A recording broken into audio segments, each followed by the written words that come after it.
자, 오늘 말씀은 이제 사도행전 15장 22절부터 35절까지인데요. 이 말씀을 전체적으로 잘 이해를 하시려면 사도행전 15장 전체를 좀 이해해야 될 필요가 있습니다. 제가 그래서 그 내용을 조금 다루고 오늘 본문을 보도록 하겠습니다.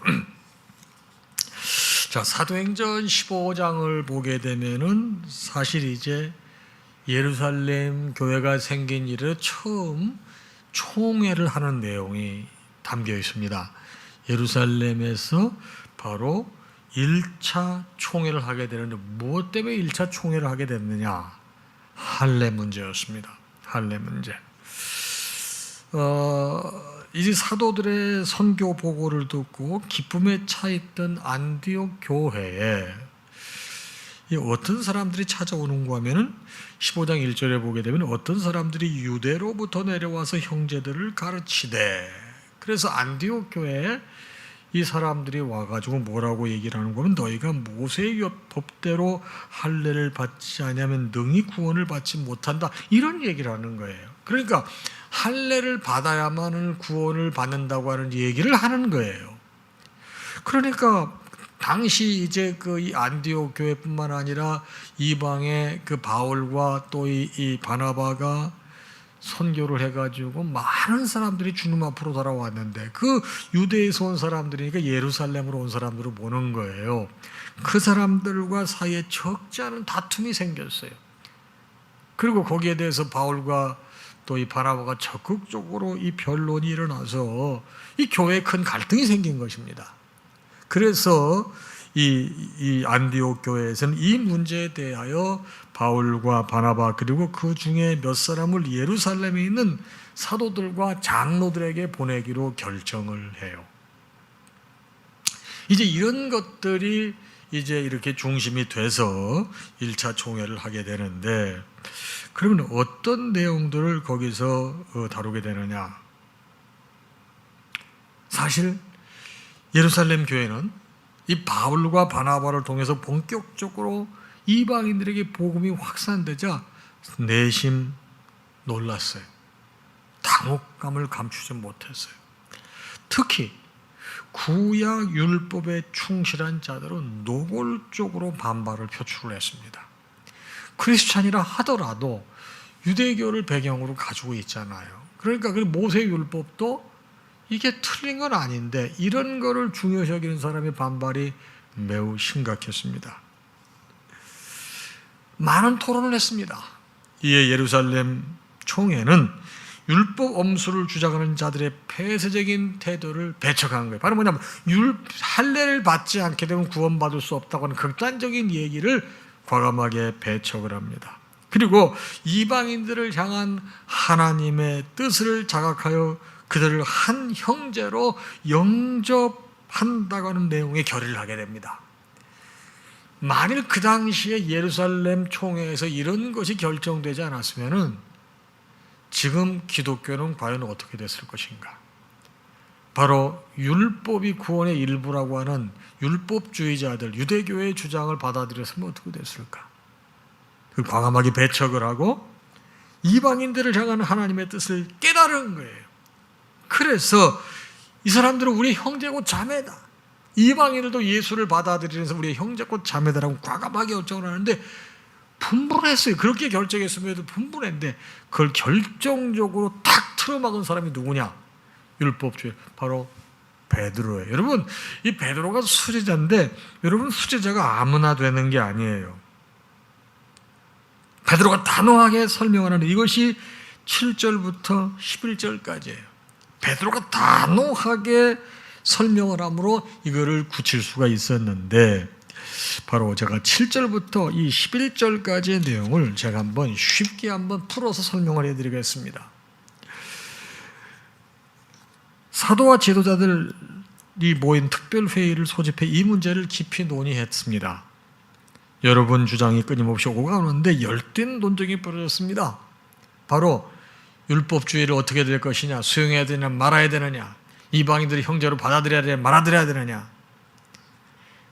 그때 베드로가 자리에서 이렇게 말했습니다. 친구 여러분, 여러분도 잘 알다시피 하나님께서는 이방인들도 이 복된 메시지를 듣고 받아들이기를 원하신다는 것을 일찍부터 아주 분명하게 말씀하셨습니다. 제가 지금 7절부터 11절까지 쉽게 읽는 거예요. 그것도 전에 들은 말이 아니라 바로 내가 전하는 말을 직접 듣고 받아들이게 하셨습니다. 우리 어떤 거칠애에도 속지 않으시고 어쩌나 사람의 생각을 아시는 하나님께서 우리에게 주신 것과 똑같은 성령을 그들에게도 주셨습니다. 바로 성령을 지금 나와 같은 여러분과 유대인들뿐만 아니라 그들에게도 똑같이 주셨습니다. 그분은 우리를 대하신 것처럼 이방인들을 대하셨습니다. 하나님께서는 그분을 믿고 신뢰하는 이방인들에게 역사하셔서 먼저 그들이 누구인지 깨닫게 하시고 그 중심에서부터 시작해서 그들의 삶을 깨끗하게 하셨습니다.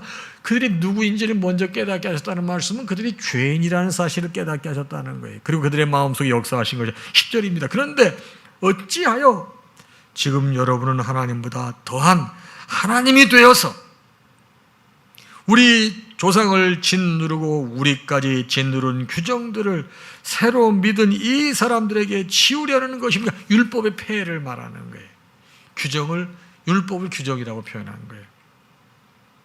주 예수께서 놀랍고도 너그러운 은혜로 우리를 찾아오셔서 구원해 주신 것처럼 우리 민족이 아닌 이방인들도 그렇게 구원해 주셨다는 것을 우리가 믿지 않습니까?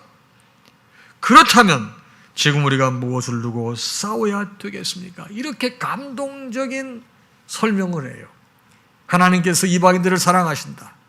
하나님의 뜻이다. 예수께서 이걸 직접 가르치고 말씀하셨다. 성령께 동일하게 역사하신다. 파워풀하게 이 베드로가 거기 모인 모든 사람들에게 설명을 합니다. 그 얘기를 듣고 나서 12절에 바로 바울과 바나바가 또 이방인 중에서 하나님께서 역사하셨던 걸 그대로 증명합니다. 바울과 바나바는 자신들이 실제로 목격하고 체험한 사실들 총회 앞에 담담하게 이야기 시작하는 게 12절이에요. 온 무리가 가만히 있어 바나바와 바울이 하나님께서 자기들로 말미암아 이방인 중에서 행하신 표적과 기사에 관해서 말하는 것을 듣더니 베드로가 그렇게 설명하고 나니까 그때 이제 바나바와 바울이 일어나서 모든 회중들 앞에 모든 총회 대의원들 앞에서 어떻게 하나님께서 자기들을 통해서 이방인들에게 역사하셨는지를 보고하는 거예요. 성령이 감동을 합니다. 그때 바로 예수 그리스도의 동생인 야고보가 또 일어나서 설명을 합니다.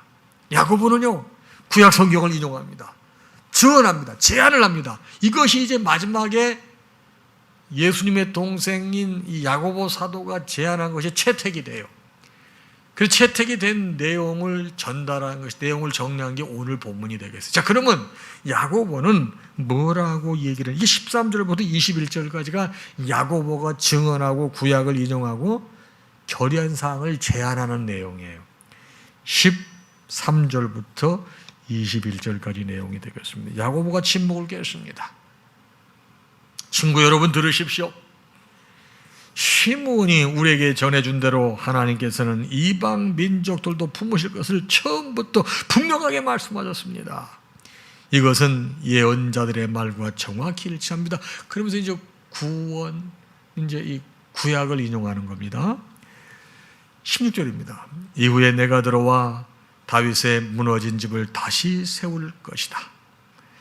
내가 모든 조각을 다시 맞추어 새 것처럼 보이게 할 것이다. 17절입니다. 이방인들도 구하는 자는 찾게 되고 갈 곳을 얻게 되며 모든 이방 민족도 내가 하는 일을 알게 될 것이다. 하나님께서 이렇게 말씀하셨고, 자 17절이 이 말이란 말이에요.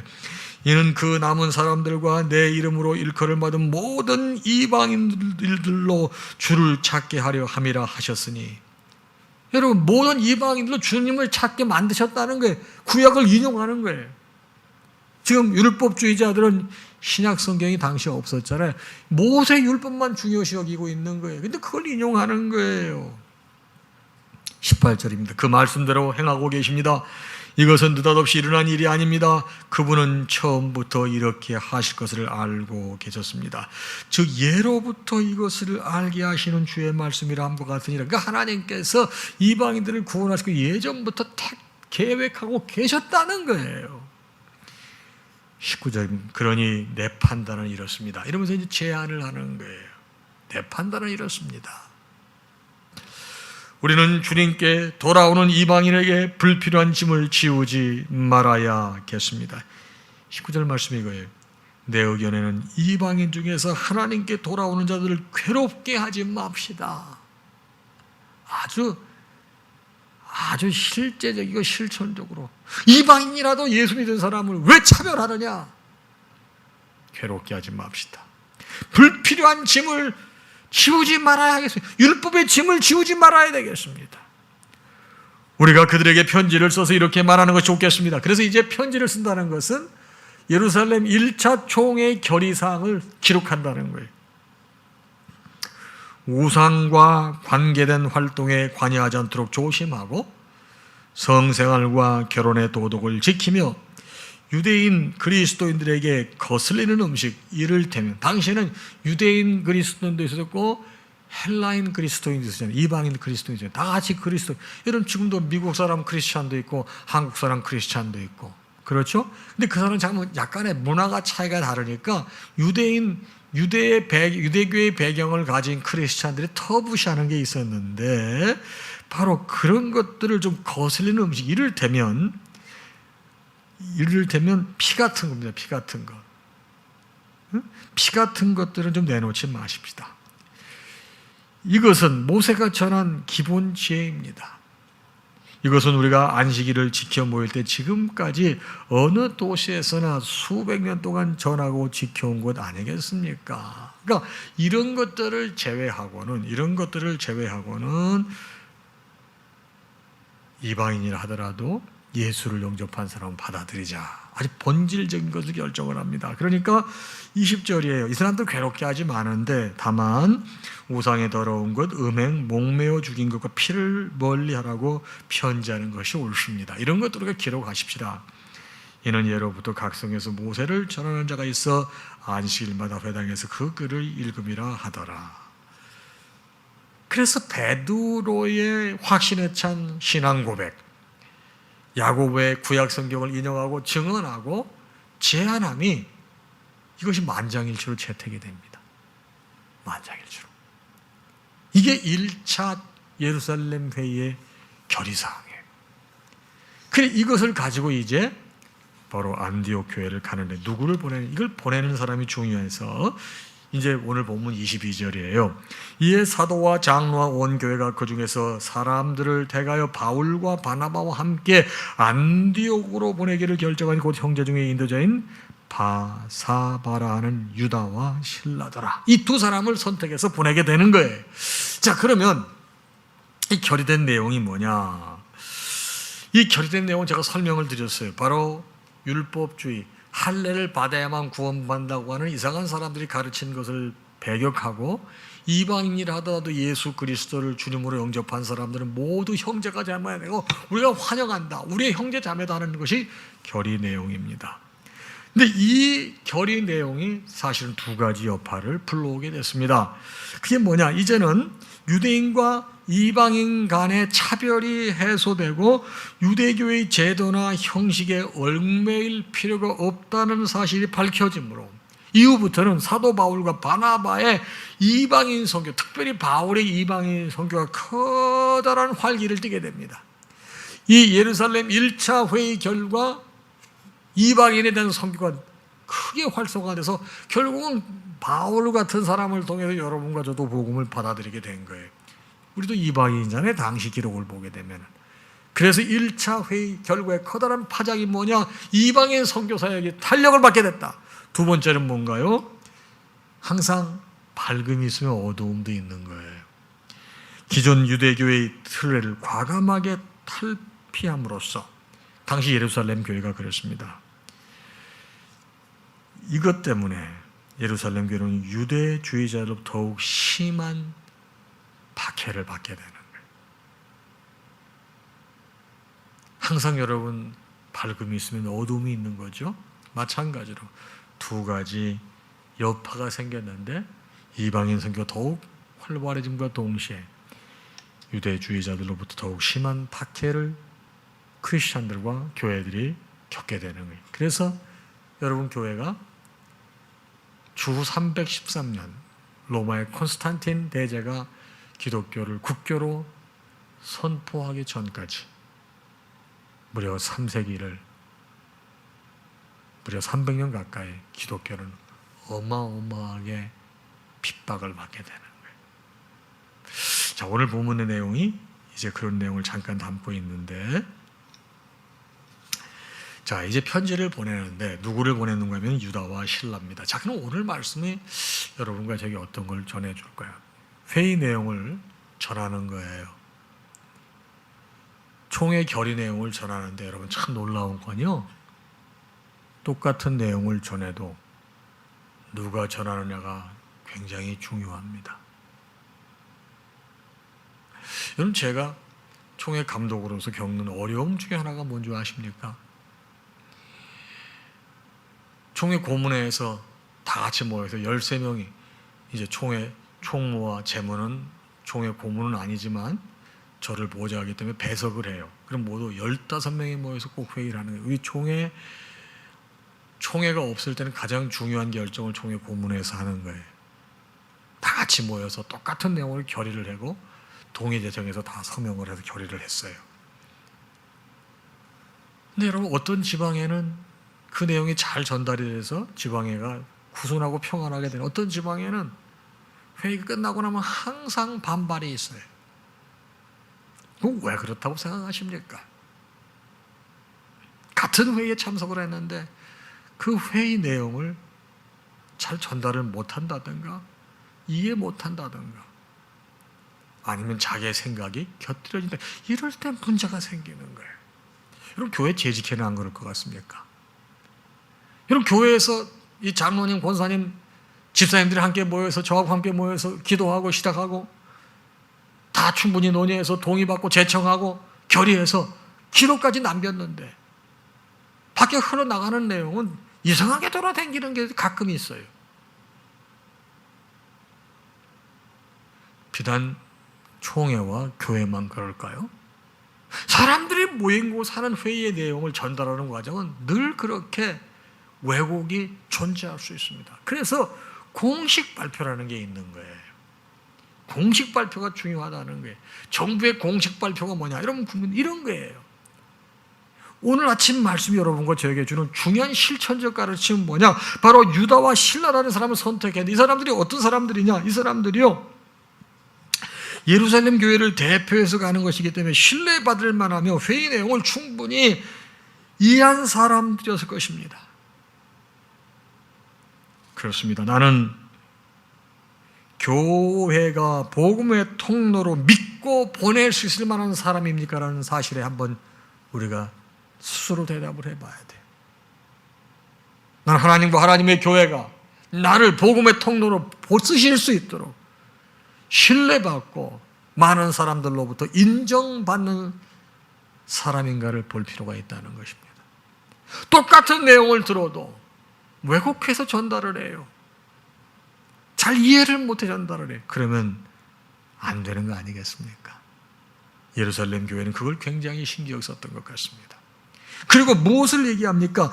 이방인 형제들에게 23절부터 전하는 얘기인데, 자, 24절에 들은즉 우리 가운데서 어떤 사람들이 우리의 지시도 없이 나가서 말로 너희를 괴롭게 하고 마음을 혼란하게 한다 하기로. 자, 15장 1절에 보니까 예루살렘 유대에서 어떤 사람들이 와가지고 할례를 받지 않게 되면 구원받을 수 없다, 이런 얘기를 해가 교회가 크게 혼란이 있었지 않습니까? 그래서 예루살렘 총회가 시작됐다고 말씀드렸지요. 24절 말씀이 그 내용이에요. 우리 교회의 몇몇 사람들이 여러분에게 가서 여러분을 혼란스럽고 당황스럽게 하는 말을 했다는 소식을 들었습니다. 알아두십시오. 우리는 그들에게 아무런 권한도 준 적이 없습니다. 그들은 우리가 보낸 사람들이 아닙니다. 여러분, 근데 교인들 중에 몇 명이 가서 그랬다는 얘기를 했어요. 여러분, 우리들 가운데에서도 교회의 대표는 아닌데 우리 교회에 속해 있다는 이유로, 우리 공동체에 속해 있다는 이유로 가서 교회의 결정이라든가 교회의 방향과 다른 얘기를 할 수 있어요. 그러면 그 교회에서 왔다는 이유 때문에 많은 사람들이 혼란스러워하고 혼동스러워한다 이 말이에요. 근데 그거는 2000년 전 예루살렘 교회에도 그런 일이 있었어요. 이걸 통해서 여러분과 저희들이 항상 조심해야 될 게 뭐냐? 이 교회에 보게 되면은 장로님이 그런 말씀을 하신다. 장로님이 그렇게 헛된 말씀을 하시겠어? 권사님이 그렇게 얘기하시더라. 내가 직접 들었다. 우리야 잘 모르지만 장로님, 권사님이 그런 거 모르시겠느냐? 여러분, 교회에 이런 일들이 비일비재합니다. 오늘 말씀에도 보게 되면 그 사람들도 예루살렘 교회에서 간 사람들이에요. 그러나 오늘 본문 24절은 분명히 말하고 있습니다. 들은즉 우리 가운데서 어떤 사람들이 우리의 지시도 없이 나가서 말로 너희를 괴롭게 하고 마음을 혼란하게 한다 하기로. 쉽게 풉니다. 우리 교회 몇몇 사람들이 여러분에게 가서 여러분을 혼란스럽고 당황스럽게 한다는 소식을 전해 들었습니다. 알아두십시오. 우리는 그들에게 아무런 권한도 준 적이 없어요. 그들은 우리가 보낸 사람이 아닙니다. 여러분, 교회의 공식적인 결정도 아니고 교회의 공식적인 입장도 아니라는 거예요. 여러분, 신앙생활할 때 지금 오늘 제가 이 아침에 드린 이 말씀만이라도 잊지 마시기 바랍니다. 여러분, 교회에서 신앙생활할 때 흔들리지 않는 중요한 방법이 뭔지 아십니까? 교회가 어떤 결정을 할 때 여러분, 독단적으로 목사가 결정하는 게 있을 수가 없어요. 저희 교회 같은 경우는 협력사역회, 장로님으로 구성된 협력사역회에서 먼저 다 스크린해요. 거기서 논의가 되고 나고 보고된 내용들을 가지고 실행지지게 가는 거예요. 장로님들이 다 같이 봐요. 그 다음에 실행지지게 논의라고 거기서 결의를 해서 하는 거예요. 제가 우리 교회 예를 들었어요. 다른 교회도 이와 비슷하게 전부 적절한 절차가 있는 것입니다. 근데 여기서 나온 얘기가 아니에요. 나머지는 다 비공식적인 얘기예요. 카더라. 여러분, 그런데 휩쓸리고 보면 되겠습니다. 여러분, 소문은 소문에 꼬리를 무는 거예요. 그 교회가 흔들리는 거예요. 여러분, 오늘 말씀해 보니까 알아두십시오 그랬어요. 우리는 그들에게 아무런 권한도 준 적이 없습니다. 그들은 우리가 보낸 사람들이 아닙니다. 딱 잘라 말하고 있거든요. 여러분, 교회 보면 이렇게 소문이 많아요. 여러분, 내가 귀에 들리는데 그걸 어떻게 하겠습니까? 들리는 거 할 수 없으면 여러분, 중심 똑바로 잡고 신앙생활을 하십시오. 그런 거에 흔들리면 안 돼요. 많은 사람들이 장로님이 그랬다, 권사님이 그랬다, 아무개가 그랬다. 그 양반이 좀 무게가 있는 사람 같으면 그렇게 느껴진다 이 말이에요. 아니에요. 교회에서 공식적으로 결정된 게 아니고 공식적인 루트를 통해서 전달되지 않은 것은 우리가 그렇게 무게에 두지 않는 것이 신앙생활에 도움이 될 것입니다. 시간이 돼서 뒤에 내용을 다루지 못하는 내일 제가 시간이 되면 조금 다루도록 하겠습니다. 여러분, 오늘 중요한 말씀 우리가 받았습니다. 여러분, 항상 중심을 똑바로 잡고 신앙 공동체가 될 수 결정된 내용이 잘 전달되는 그 메커니즘을 이해하셔서 신앙생활에 여러분 성숙이 있기를 주님의 이름으로 축복합니다. 찬양하겠습니다.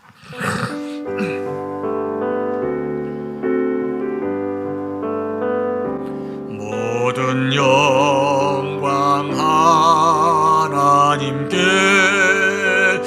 모든 영광 하나님께,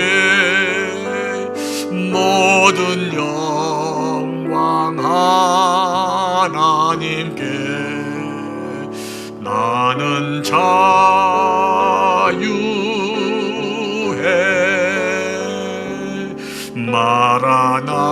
마라나타 주 오신다.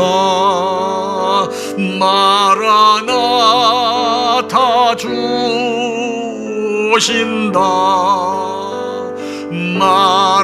마라나타 주 오신다. 나는 자유해.